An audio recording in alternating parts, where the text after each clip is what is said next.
எதுக்கு இந்த ரீல்ஸு? ராவணன் மகன் போய் சொன்னீங்கன்னா அங்கே தண்ணி கொடுத்துருவாங்களா? சிவகுமார் அவர்கள், முதலமைச்சர் சிவகுமார் அவர்கள் விஜய் அவர்களை எங்கள் சந்திக்க இன்னைக்கு வர வேண்டாம், நம்ம ஊரில் ரொம்ப கலவரமாக இருக்குது, நம்ம மக்கள் ரொம்ப கொந்தளிச்சுட்டு இருக்கிறாங்க அப்படிங்கிற மாதிரி ஸ்டாப் பண்ணிட்டாரு. இப்போது உங்களுக்கு கூட்டணியில் காங்கிரஸுக்கு இல்லை, காங்கிரஸ் கட்சி தான் அங்கே முதலமைச்சராக இருக்கிறாங்க. இதே ராகுல் காந்தி எதிர்கட்சி தலைவர் அங்கே போய் சொல்ல முடியுமா?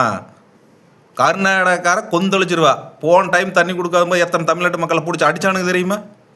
இந்த மாதிரி ரீல்ஸ் போட்டு பண்ணிங்கன்னா கொடுக்குற தண்ணியும் கூட கொடுக்காத அளவுக்கு பண்ணிடுவானுங்க. பேச்சுவார்த்தை நடத்துறதுக்கு முன்னாடியே கண்ணன் ஆறு தெரியுமா ஊன்னு என்ன பண்ணிடுவீங்க நீங்கள்?